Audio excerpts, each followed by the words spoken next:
नाज़रीन, मैं हूं रिजवान जाफ़र। हमारा पाकिस्तान के साथ हाजिर खिदमत हैं। आज हम हैं इंडस यूनिवर्सिटी कराची में और यहाँ की बहुत ही काबिल स्टूडेंट्स और फैकल्टी हमारे साथ मौजूद हैं। और हमारे साथ आज नौजवानों की अदालत में पाकिस्तान मुस्लिम लीग नून है कि अभी आपने फॉरेन पॉलिसी का डिस्कशन किया कि पाकिस्तान के अभी मिडल ईस्ट के साथ रिलेशनशिप्स अच्छे हो गए और पॉजिटिव आउटकम्स आ रहे हैं। मेरी सिस्टर मिडल ईस्ट में काम करती हैं, तकरीबन 2 साल हो गए हैं। 6 मंथ पहले की बात है, किसी से नई जगह पे उनकी मीटिंग वगैरह थी, वहाँ पे इंटरेक्शन हुआ। पहला सवाल पूछा कि आप किस मुल्क से हैं। पाकिस्तानी जवाब मिलने पे बड़ा अजीब सा रिएक्शन आया कि EU पाकिस्तान से कौन आता है यहाँ पे। तो ये है कि अगर पॉजिटिव रिलेशन चल रहे हैं तो पाकिस्तान की डिग्निटी कहाँ पर है? जो पाकिस्तान की पॉजिटिव साख्त होनी चाहिए, जो एक अच्छा इंप्रेशन था, वो कहाँ है? इस बारे में क्या है कि पाकिस्तान की डिग्निटी वापस कैसे आ सकती है? देखिए, पाकिस्तान की जो इज़्ज़त है ना वो उस वक्त बढ़ेगी जो मैं पहले कर चुका हूँ सर से कि भाई ये जो सब जितने एजाज़ात मिल रहे हैं, ट्रम्प तारीफ़ें कर रहे हैं, हमारे जो भी हेड जा रहे हैं उन्हें एजाज़ात मिल रहे हैं, वो ठीक है अपनी जगह पे पाकिस्तान का नाम आ रहा है, लेकिन एक आम पाकिस्तानी को कोई उसका बेनिफिट अभी तक नहीं मिल रहा। हमारे पासपोर्ट को भी नहीं मिल रहा, पासपोर्ट भी बॉटम से चौथे नंबर पर है। दुनिया में दरवाजे बंद हैं, एंट्री फ्री मुश्किल है हमारे पासपोर्ट के साथ। तो उसका ताल्लुक पर कैपिटल इनकम से है कि पाकिस्तान में एक आदमी कितने पैसे कमाता है। वो उस वक्त तक हमारी इज्जत नहीं हो सकती जब तक हर पाकिस्तानी की पर कैपिटल इनकम नहीं बढ़ेगी। जैसे ही पर कैपिटल इनकम बढ़ जाएगी, हमारे मुल्क के अंदर हम अपने लोगों को अहमियत देंगे, दुनिया में भी हमारी इज्जत होगी। जी प्लीज़ सर, आपने अभी बात की लैपटॉप वगैरह की कि गवर्नमेंट यूनिवर्सिटीज़ हैं, ये एक प्राइवेट यूनिवर्सिटी है, हमने यहाँ से क्लीज की है। तो जो प्राइवेट यूनिवर्सिटी है उसको HEC रिकगनाइज कर रहा होता है, ठीक है। जो हम क्लीज देखते हैं हम उसमें देखते हैं कि अच्छा ये यूनिवर्सिटी है, मतलब HEC ने इसको रिकगनाइज़ किया तो हम इसमें एडमिशन ले लेते हैं। लेकिन कोई भी ऐसी यूनिवर्सिटीज़ को चेक एंड बैलेंस नहीं करता है, वो किस परसेंटेज पे बच्चों के क्या मार्क्स आ रहे थे वो एडमिशन्स ले रहे हैं। हमें अपने 3rd ईयर में आने के बाद पता चलता है कि हमारी यूनिवर्सिटी का क्लिनिकल रिलेशनशिप दूसरे के साथ कितना अच्छा है, मतलब हमारे क्लिनिकल्स कहाँ होंगे। तब तक हमारा 4-5 लाख रुपया लग चुका होता है, हमारे पास कोई ऑप्शन नहीं होता वो यूनिवर्सिटी छोड़ने का। तो काइंडली मेरी अभी तक ऐसा हुआ नहीं है, मेरी आपसे रिक्वेस्ट है कि आप प्राइवेट यूनिवर्सिटीज़ को चेक एंड बैलेंस करें, ताकि जितनी डिमांड है ना सिर्फ उतना बच्चा पढ़ के निकले और अच्छा बच्चा पढ़ के निकले। ये जो 20-25% वाले बच्चे बैठे होते हैं ना, उनकी वजह से किसी को जॉब नहीं मिल रही होती। इसका जवाब तो चांसलर साहब से भी लेंगे, लेकिन मैं आपको बताता चलूँ, आपका बहुत अच्छा सवाल है। हर पब्लिक यूनिवर्सिटी में एक स्पेस मौजूद है जो कि prime minister youth development centre के नाम से वहाँ पे मौजूद है। उसके अंदर उसकी फैकल्टी भी इंचार्ज होती है और हमारी टीम भी उसके अंदर बैक टू बैक विजिट्स कर रही होती है। ये जो आपने सवाल किया, क्योंकि मैं अक्रॉस सिंध सारी यूनिवर्सिटीज़ में जा रहा होता हूँ, डिफरेंट सेमिनार्स में जा रहा होता हूँ, तो बच्चे बहुत ज़्यादा इस चीज़ को हमें बोल रहे होते हैं। डेफिनेटली, क्योंकि HEC भी हमारे पास है, हायर एजुकेशन कमीशन, और वो प्राइवेट यूनिवर्सिटीज़ को एफिलिएशन देता है। तो अब हम प्राइवेट यूनिवर्सिटीज़ से भी, जैसे आपको मैं बताऊं कि इकरा यूनिवर्सिटी है और 2-4 बड़े नाम है यूनिवर्सिटीज़ के, उनके अंदर भी हमने डेस्क बनाना शुरू कर दिए हैं। आपके ही सवाल का जवाब है कि prime minister youth development centre की डेस्क होगी जिस पे किसी भी बच्चे को यूनिवर्सिटी रिलेटेड, अब हम कॉलेजेस की साइड भी जा रहे हैं। इसी रिगार्डिंग आपकी यहाँ की एक फैकल्टी ने मुझसे मुलाकात करनी थी कल, तो वो हम उसी हिसाब से डिस्कस करना चाह रहे थे। अब हम कॉलेजेस की तरफ भी जा रहे हैं कि हम वहाँ पे भी prime minister youth development centre की डेस्क बनाएं, ताकि बच्चों को जो दरपेश मसाइल हैं, ये laptop, scholarships, loan, internship, innovation award, skill youth development की ट्रेनिंग, उसके अलावा क्या इश्यूज़ हैं कि उनको कौन हल करेगा। सर, अभी आपने बात की थी 2017 की कि बहुत अच्छा ग्रोथ कर रहा था मुल्क को, उसके बाद एक हुकूमत आई, उसके बाद मामला ख़राब हो गया, उसके बाद रिजीम चेंज हुई, फिर धरना आया, फिर रिजीम चेंज हो गया जिसमें साइफर आया था। उसके बाद मुसलसल आपकी गवर्नमेंट है। अगर आप IMF की बात कर रहे थे, अगर आप टोटल प्रोग्राम IMF के बता देंगे कितने प्रोग्राम थे और उसमें आपकी गवर्नमेंट ने, PTI ने और पीपल्स पार्टी ने कितने लिए, तो आपको यहाँ की यूथ को अंदाज़ा हो जाएगा कि मुल्क के साथ किसने क्या किया।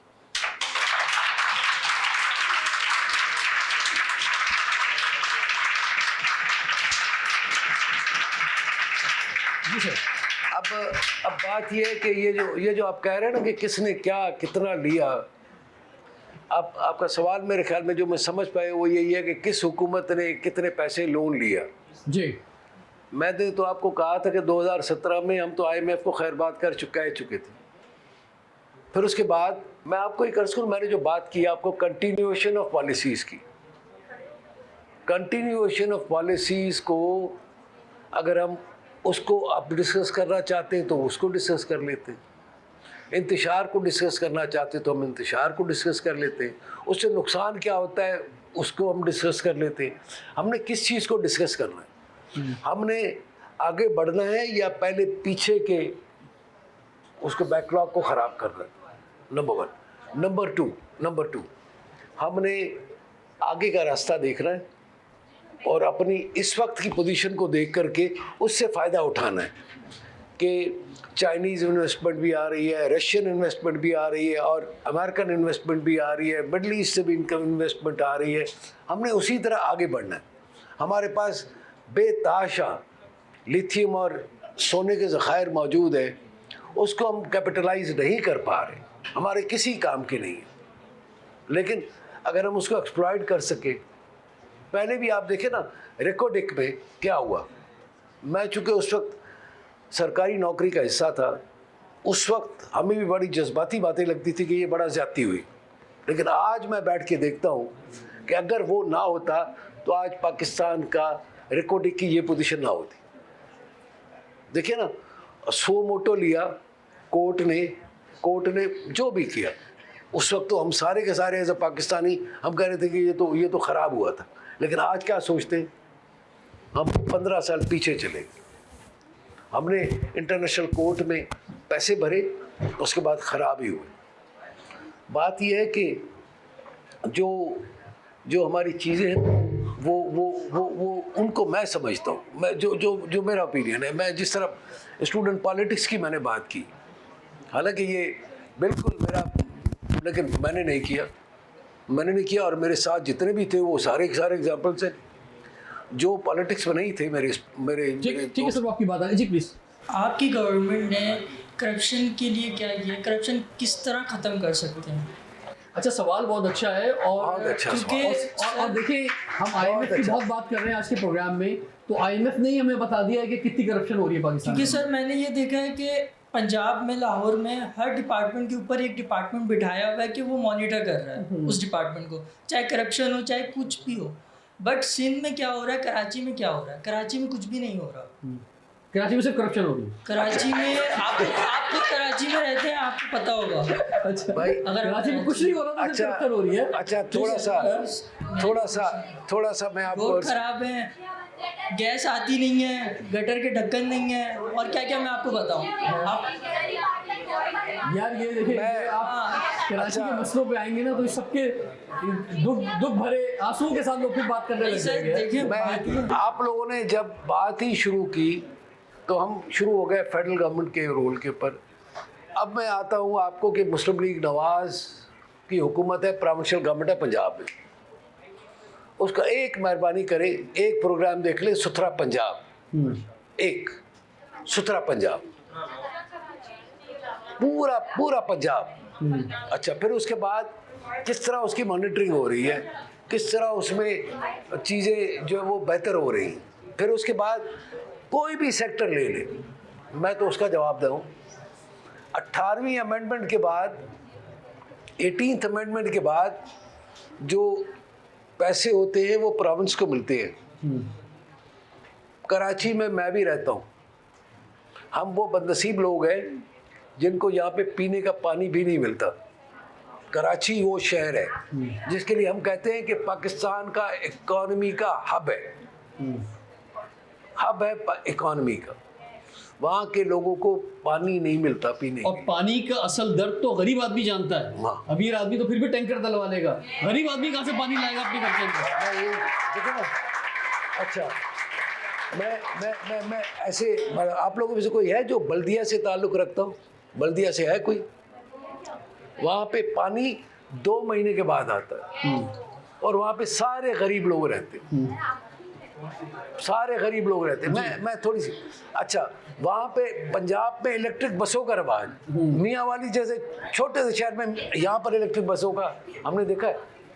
आप लोग सारा, सुबह में आया हूँ यहाँ पे, आप लोगों ने देखा है, आप लोगों का मैंने देखा है, सारे लोग जो 500 रुपया 300 रुपया दे करके टैक्सी में जाता था, वो आज 20 रुपये में इलेक्ट्रिक बस में जा रहा है। नहीं, यहाँ की बात, मैं बात यहाँ की बेटा नहीं कर रहा हूँ सर। 80 रुपये मिनिमम, 80 रुपीज़। मेरी बात तो सुने ना। अच्छा, इसमें सर आप बात कर रहे हैं 18वीं तरमीम की, लेकिन पंजाब में भी बहुत सारी चीज़ें फेडरल गवर्नमेंट ने की है वहाँ पे। तो हम चाहते हैं कि ग्रीन लाइन यहाँ पे फेडरल गवर्नमेंट का सिंध के अंदर प्रोजेक्ट था, लेकिन इसी तरह से कराची से अगर सबसे ज़्यादा टैक्स जाता है विफाक को, तो विफाक का भी फर्ज बनता है कि वो कराची में इन्वेस्टमेंट करे। मैं बिल्कुल आप सही कह रहे, आप सही कह रहे। यहाँ पर जो ग्रीन लाइन बनी थी जी, ठीक है ना, ग्रीन लाइन बनी थी वो भी फेडरल गवर्नमेंट ने बनाई थी। ठीक, 18th अमेंडमेंट के बाद वफाक के पास इतना क्वेश्चन नहीं है मेरे ख्याल, जी, ठीक है ना, क्वेश्चन नहीं है। और जाहिर है मतलब उसके थोड़े से इशू ज़रूर है। अच्छा, आप जो एंटी करप्शन की जो बात की, तो मैं ये पता नहीं ये ऑन एयर जानी चाहिए या नहीं जानी चाहिए। जी, मैं चूँकि मतलब FIA का DG रहा हूँ, तो मुझे पता है, ठीक है ना। और उसके बाद नैब भी है यहाँ पे, FIA है, एंटी करप्शन है, वो काम कर रहे हैं जहाँ पर जैसा काम करें। आपने खुद कहा कि पंजाब में बहुत अच्छा काम कर रहे हैं, पंजाब में हर डिपार्टमेंट काम कर रहा है, पंजाब में हर यहाँ तक के मतलब जिस डिपार्टमेंट को सबसे ज़्यादा बुरा समझते हैं, पुलिस, वहाँ पर लोग बेहतर हैं। फेडरल गवर्नमेंट के पास मोटरवे पुलिस है, वो बहुत बेहतर है। मैंने सर ये करप्शन का सवाल आया, आप FIA के DG रहे हैं, तो ये फरमाएं कि किस सूबे में करप्शन का क्या रेट है सरकारी सतह पे? यानी पंजाब में कितना है, सिंध में कितना है, बलूचिस्तान में कितना है, KPK में कितना है?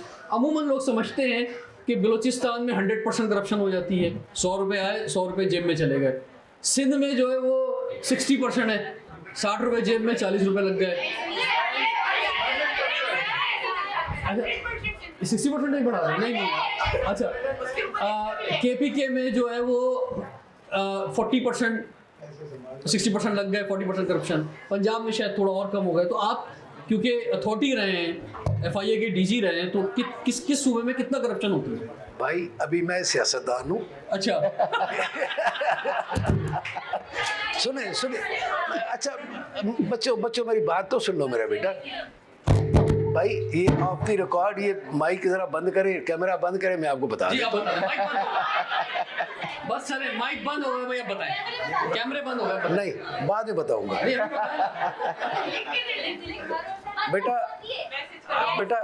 बेटा मैं उस वक्त के आप जब मैं नौकरी में था, उस वक्त के केसेस को देख लें और अभी तो आप सारे के सारे गवाह हैं ना। आप लोगों में से कोई ऐसे हैं जिनका ताल्लुक, जिनके भाई या कोई चचा मामू पंजाब में रहते हो? ये आपको सड़कों में आपको वहाँ के लॉ एंड ऑर्डर में, आपको वहाँ के लोड शेडिंग में, आपको सफाई सुथराई में फ़र्क मिलता है? नहीं बेटा मैं फैसलाबाद से भी अभी होकर के 15 दिन पहले। डेवलपमेंट वहाँ पर हो रही है। सर कराची की बात कर रहे हैं बेटा आप बहुत अच्छे, एक मिनट, वो इनका कहने का मकसद ये कि आप एक दफा सूबे के अंदर जो है वो नून लीग का वज़ीर आला आके देखे, यहाँ पर मेरी बात सुनिए। लेकिन सर ये बात सुनिए, लेकिन ऐसा मुमकिन है नहीं सर। क्यों है? मेरी बात ऐसा मुमकिन है नहीं कि वज़ीर आला सिंध के अंदर पाकिस्तान मुस्लिम लीग नून का आ सके। मेरी बात सुने, मैं ये अर्ज कर रहा हूँ। सर ये मुमकिन है क्या? ये मुमकिन है क्या? बिल्कुल, क्यों नहीं है? अगर ये चाहे आप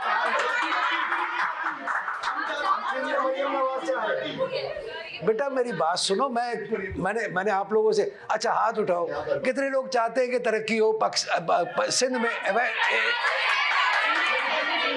नहीं, ये देखो तुम लोगों ने सवाल सुना नहीं, जवाब के लिए हाथ खड़ा कर दिया। सवाल ये है, और ये सवाल सर चलेगा जी, ये ऑफ द रिकॉर्डिंग है। कितने लोग ऐसे चाहते हैं कि लाहौर जैसी तरक्की कराची में हो? हाथ खड़ा करो। ये जुमला कह रहे हैं। अरे वैसी उससे बेहतर चाहिए। हाथ खड़ा करो, ऐसे नहीं।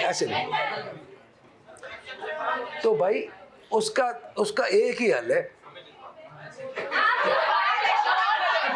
एक ही हल है, एक ही हल है, शेर। नहीं, तरक्की लेकिन- उसकी अच्छा, मैं मजबूरी। मानता हूँ कि शहबाज शरीफ ने काम किया पंजाब में माजी में, लेकिन उस पर एक और सवाल भी बनता है आगे कि अगर आज की तारीख में इलेक्शन हो और ईमानदारी से इलेक्शन हो, फॉर्म 47 के इलेक्शन ना हो, तो क्या नून लीग, पाकिस्तान मुस्लिम लीग नून, जो कि आप बोल रहे हैं सिंध में वज़ीर आला आना चाहिए, तो क्या वो पंजाब में भी उनका वज़ीर आला आ सकता है? इंशाल्लाह। मैं मेरी बात सुने, मेरा अपने वो इदारों में एतमाद है। हाँ, मैंने भी इलेक्शन लड़ा था। नहीं, इदारों में एतमाद है कि आपको सपोर्ट करेंगे, क्या एतमाद है? क्या एतमाद है? मेरा भी इलेक्शन अगर मैं कहूँ कि मैंने इतने वोट लिए और मैं हार गया हाँ, और मुझे हराया गया, नहीं, मेरे इदारे ने कह दिया तुम हार चुके हो। इलेक्शन कमीशन ने, यकीन करे, मेरा इलेक्शन अनाउंस हुआ था और मैं सबसे पहला था जो ट्विटर पे जा कर के मैंने अपना वीडियो मैसेज चलाया था कि बिल्कुल मैं अपनी, इसलिए कि मैं पाकिस्तान के इदारों को अपनी वजह से ख़राब नहीं कर सकता। इन बच्चों के नज़रों में नहीं, पंजाब में आ जाएगी हुकूमत। मैं यस इंशाल्लाह, क्यों नहीं आएगी? अच्छा, ठीक है, सही है, बिल्कुल सही है सर, सर ने बोल दिया आ जाएगी, ठीक है। बिल्कुल इंशाल्लाह। अच्छा, नहीं हाँ। सिंध में भी आएगी, क्या ख्याल है? तरक्की चाहिए? अच्छा, तरक्की चाहिए और फिर कहते हो नहीं।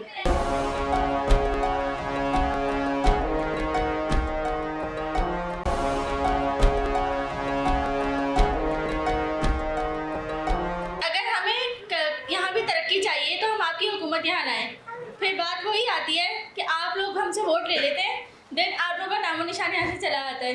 जैसे मरीम नवाज साहिबा जाती हैं, वो पंजाब के हर एक इदारे में जाती हैं, लेकिन यहाँ का कोई ऐसा इदारा नहीं है। मैं नेवी के मतलब नेवल स्कूल से पढ़ी हूँ, वहाँ भी कोई भी नहीं आता और हमसे ये नहीं पूछता कि क्या चल रहा है। मतलब कि वो है कि वो अपने ही जैसे कि पंजाब में ही जाके वो पंजाब की वज़ीर आला तो पंजाब में जाएंगे ना, सिंध में तो नहीं आएंगे। लेकिन हमारे यहाँ के भी यहाँ नहीं आते। तो अगर नहीं, यहाँ के लोग यहाँ पर आए, ठीक है, यहाँ के वज़ीर आला यहाँ पर आपके पास आए, ठीक है, बिल्कुल। तो सवाल सिंपल सा है, आपने पहले शुरुआत में ही कहा था कि वज़ीर आज़म सबका होता है, आपकी बात थी, अभी आप फिर सिंध पंजाब ये कर रहे हैं, तो ये तो आपने इनकी हिपोक्रेसी।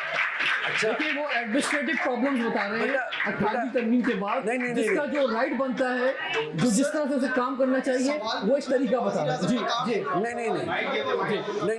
नहीं, आप बिल्कुल 100% सही कह रहे हो। कॉन्स्टिट्यूशनली बेटा, कॉन्स्टिट्यूशनली आप देख लो कि कॉन्स्टिट्यूशनली जो वज़ीर आज़म का रोल है वो है पाकिस्तान का ओवरऑल प्रोविंशियल। ये जो सब्जेक्ट्स हैं, एजुकेशन हो गया, हेल्थ हो गया, ये जो कम्युनिकेशन हो गया, कम्युनिकेशन एक होती है इंटर प्रोविंशियल, दूसरी होती है इंटरनल, ओके, वो हो गया, इरिगेशन हो गया, ये प्रोविंस नहीं कर। ठीक है सर। सर यहाँ हम कराची में अगर रूल तोड़ोगे तो इतना ज़्यादा चलान होगा, वहाँ इतना कम क्यों है पंजाब साइड? या इसलिए है क्योंकि कम चालान होगा ना, तो सुधरोगे नहीं तुम लोग।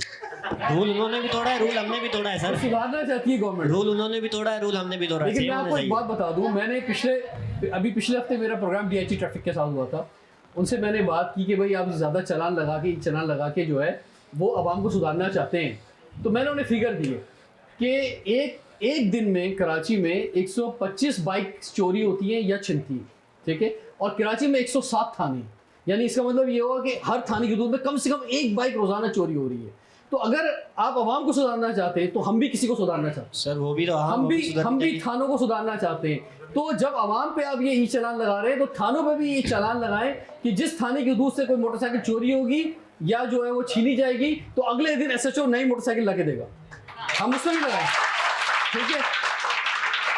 तो आप ये है कि अब आप रूल्स को फॉलो करें। देखिए, मोटरसाइकिल जो है ना वो बहुत ही ख़तरनाक जानलेवा है, और जिस तरह से हम लोग बिगड़ चुके हैं, कराची के अंदर ट्रैफिक बिगड़ चुका है कि ना कोई हेलमेट पहनता है, ना कोई बैक मिरर लगाता है, ना कोई लाइट्स लगाता है, और रॉन्ग साइड पे चला रहे होते हैं। तो थोड़ा कौम को डिसिप्लिन होना बहुत ज़रूरी है। सर, ये नौजवानों के सामने आप बैठे हुए हैं, आप सिंध के सदर हैं, तो सिंध के नौजवान आपको देख रहे हैं, क्या उम्मीद दे के जाना चाहेंगे आप यहाँ पे? मैं ये समझता हूँ कि सबसे पहला ये है कि मैंने नौजवानों के लिए जो हमारे स्टूडेंट्स हैं, जी। जो हमारे मुल्क का मुस्तकबिल है, उनके लिए प्राइम मिनिस्टर यूथ प्रोग्राम में कई इनिशिएटिव्स हैं जो कि और वही उम्मीद है, वही उम्मीद है, उससे जुड़े आप लोग भी जो है यूनिवर्सिटी में जाएं।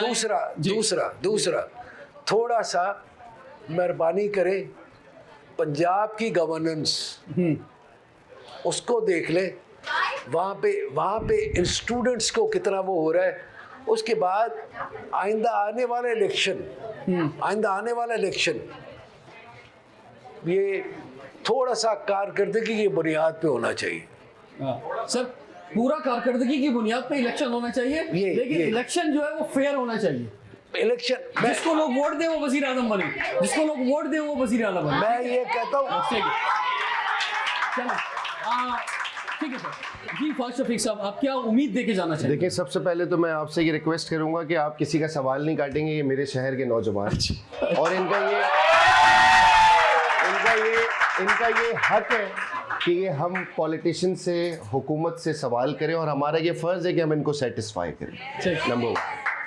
नंबर 2 कि देखें, जैसे इन्होंने बोला रिजवान जाफर ने कि फ्री एंड फेयर इलेक्शंस होने चाहिए, तो मैं आपको ये पैगाम देना चाहता हूँ कि प्राइम मिनिस्टर यूथ प्रोग्राम का रिप्रेजेंटेटिव हूँ।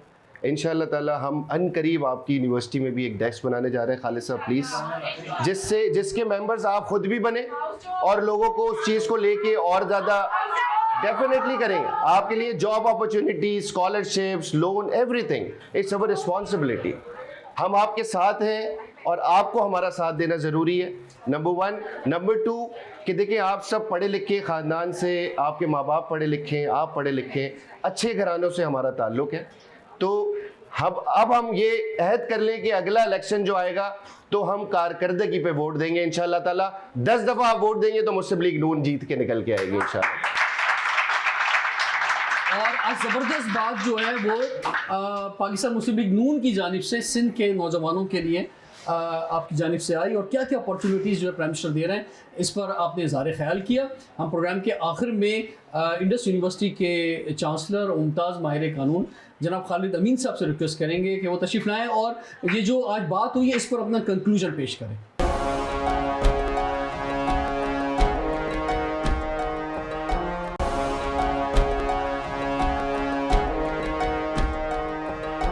जी, खालिद अमीन साहब यहाँ पे मौजूद हैं। एक दफ़ा तो वंस अगेन खालिद साहब के लिए ज़बरदस्त क्लैपिंग कर दें। जी खालिद साहब फरमाइए, जो अभी आपने डिस्कशन सुनी इसमें बहुत सारी बातें हुई, गवर्नेंस की भी, करप्शन की भी, उसके अलावा डिलीवर्स की भी, होप देने की भी नौजवानों में, पाकिस्तान के मुस्तकबिल के हवाले से भी, तो आप इसको कैसे कंक्लूड करना चाहेंगे? Thank you. जज़ाकल्लाह। पहली बात तो ये है कि चाहे वो सिंध में या पंजाब में कोई भी जमात है, जिस जमात का यानी सियासी जमात का स्टूडेंट्स के साथ राब्ता अच्छा हो तो वो डिलीवर कर सके। यहाँ पर आए थे शहबाज शरीफ पीसी होटल में, और अक्सर वो गाना भी गाते हैं, तो वो जब गुज़रे पीसी होटल में गाने वाली जगह से तो उन्होंने ऐसे माइक ले लिया और एक गाना गाया। तो मैंने पूछा कि आप सिंध में कामयाब हो सकती है शहबाज शरीफ साहब, आपकी सियासत? तो उन्होंने कहा हो सकती है। मैंने कहा कतई नहीं होगी, तब होगी जब आप अमूमन आप शादियां ज़्यादा करते हैं, तो एक सिंध से भी आप शादी करें तो आपकी सियासत कामयाब होगी, वरना नहीं होगी। अब अगली बात यह है कि दानिश स्कूल, अभी बात हो रही थी दानिश स्कूल, और इन्होंने स्कूल के बारे में बात की मगर यूनिवर्सिटी के बारे में बात नहीं की। तो मैं अभी प्राइम मिनिस्टर साहब के साथ, आर्मी चीफ, कई जो चाइना में जितने भी विज़िट होते हैं तो मैं वहाँ जाता हूँ, और हर विज़िट में मैंने सिवाय तनकीद के कुछ भी नहीं किया, या अशार की सूरत में और या मुंह पे कह देता हूँ और वो बात आगे तक पहुँच जाती है।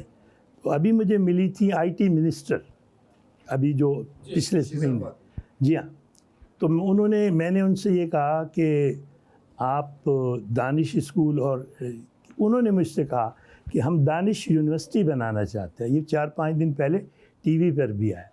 तो मैंने उनको, ये जून की बात है, मैंने उनको रिक्वेस्ट की कि मैं आपको ज़मीन बग़ैर पैसों के दूँगा, बिल्डिंग बग़ैर पैसों के दूँगा, और बिल्डिंग तैयार है। तो और बिल्डिंग तैयार है, और वो बिल्डिंग के लिए उन्होंने मेहरबानी करके अपने 2 डीजीज़ को भेजा। और मैं ये चाहता था कि अगर दानिश स्कूल बनाते हैं तो हमारे कराची के लोगों को वो बेनिफिट मिलना चाहिए जो दूसरी जगह में पंजाब को मिल रहा है। और अगर बात उन्होंने की यूनिवर्सिटी की, तो यूनिवर्सिटी में जो वहाँ यूनिवर्सिटी को दानिश यूनिवर्सिटी बना रहे हैं, तो अगर ज़मीन भी फ्री है, बिल्डिंग भी फ्री है, तो आप मेहरबानी करके उस पर आगे बढ़ जाए ना। मगर अब मैं गिला नहीं कर रहा, मगर मेरा फ़ोन कह रहा है कि कर कर के मिन्नतें मैडम के लिए, कि कर कर के मिन्नतें तेरी आदत बिगाड़ दी, दानिस्ता हमने तुझको सितमगर बना लिया। और फिर एक अगला, ये मैं आपको बता रहा हूँ जो मैं भेजता रहता हूँ। तो फिर एक शेर और लिखा, ये उन तक पहुँचाएंगे कि रो रो के मेरा बेदम, रो रो के मेरा बेदम दामन से लिपट जाना, और मैडम का फरमाना दीवाना है दीवाना। जब तक द हेड ऑफ स्टेट, अगर वो प्राइम मिनिस्टर हैं किसी भी जमात से, अगर वो किसी भी जमात से प्राइम मिनिस्टर हैं, तो उन्हें मस्त चाहिए कि वो अपने बच्चों से आके मिलें। ये ना हो कि वो जो प्राइवेट सेक्टर यूनिवर्सिटी के स्टूडेंट्स हैं वो कोई और हैं, और पब्लिक सेक्टर यूनिवर्सिटी के जो लोग हैं कोई और हैं, और वो जो बट रहा है लैपटॉप, वो पता नहीं किसको जा रहा है। मतलब अच्छा ही जा रहा होगा, मैं ये नहीं कह रहा, मगर ये नहीं हो सकता कि प्राइवेट सेक्टर के स्टूडेंट जो मेरे स्टूडेंट, मैं तो उनके लिए लड़ूंगा और उनको ना मिले। हाँ, इन्होंने बात की, हमने उसको अप्रिशिएट किया है, मगर इस सारी बात का निचोड़ जो है वो ये है कि क्या आपकी इंडस्ट्री ठीक चल रही, क्या इंडस्ट्री खुश है? पानी इंडस्ट्री के पास नहीं है, बिजली इंडस्ट्री के पास नहीं है, गैस इंडस्ट्री के पास नहीं है, तो फिर इंडस्ट्रियलिस्ट करे क्या? एक चीज़ जो चाइना में ये सपोज़ 1 रुपए की है और वो यहाँ 10 रुपए की है, तो मैं जब एक्सपोर्ट के लिए कपड़ा बनाऊंगा, कुछ भी करूंगा, तो वो कैसे मुमकिन होगा कि मेरा कपड़ा वहाँ बिक जाए, या जो कुछ मैं बनाऊं वो वहाँ आगे बढ़ जाए? आप बच्चों के लिए और आपके लिए भी है कि इंडस यूनिवर्सिटी को अल्लाह की मेहरबानी से ऑलरेडी 50 एकड़ ज़मीन है, उस पर एक बिल्डिंग बन चुकी है, और मैं अपने बच्चों को फिर आस्ता आस्ता हर हफ्ते में एक क्लास को ले जाऊंगा। मगर जो बताने चला हूँ, चाइनीज़ ये कहते हैं कि आपका मुल्क तब बच सकता है अगर आपने ज़राअत में कामयाबी की। ऐसे कुछ भी पैदा हो वो 100% एक्सपोर्ट हो। और इसी तरह जो जानवर है, तो कोई भी जानवर जो भी हो, वो उसका गोश्त, दूध, दवाएं 100% एक्सपोर्ट हो। बच्चों की नॉलेज के लिए और आपकी नॉलेज के लिए भी, इनकी नॉलेज के लिए सर को तो मैंने बता दी कि हमने ग्वादर में डोंकी का स्लॉटर हाउस बनाया, और चाइना में गधे के गोश्त की कीमत 35,000 रुपये किलो है, और वो सबसे अच्छा गोश्त माना जाता है। और जब मेरे सामने रखा और उन्होंने कहा कि डोंकी यूँ उतार भी लिया और शायद कुछ हिस्सा, मगर बताया कि जब गधे का गोश्त है तो हम तो गधे का नहीं खाते, मगर उसी गधे का गोश्त से इतनी बड़ी हमने वहाँ पर ग्वादर में फैक्ट्री बनाई है जो 100% दवाएं उससे बनती है, बच्चियों के मेकअप का सामान उससे बनता है। कोई एक चीज़ भी ऐसी नहीं है जो काबिल इस्तेमाल ना हो।